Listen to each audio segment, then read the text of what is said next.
दोस्तों, हम जिस फ्यूचर को आने वाले 50 सालों में इमेजिन कर रहे थे, क्या वो फ्यूचर आने वाले 10 सालों में दिखने वाला है?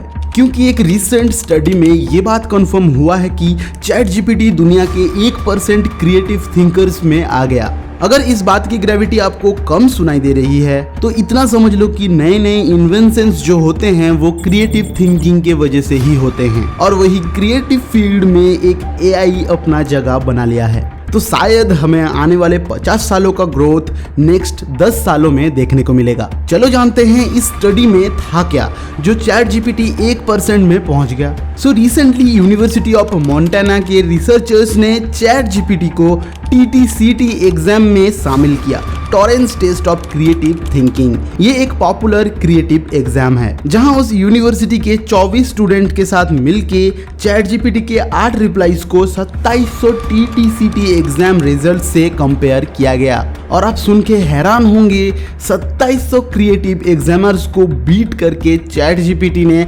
सबसे यूनिक और सबसे accurate and human like replies कर दिया है। सो बेसिकली एग्जाम के पार्टिसिपेंट्स को विजुअल और वर्बल क्वेश्चन दिए गए और उसे रिटन में आंसर देने को कहा गया। फॉर एग्जाम्पल, किसी एक इवेंट के बारे में विजुअल्स दिखाए गए और पूछा गया इसके फ्यूचर आउटकम्स, यानी भविष्य में इसके क्या क्या नतीजे हो सकते हैं। या फिर कोई प्रोडक्ट दिया गया और उस प्रोडक्ट को एनहेंस कैसे करें उसका सजेशंस पूछा गया।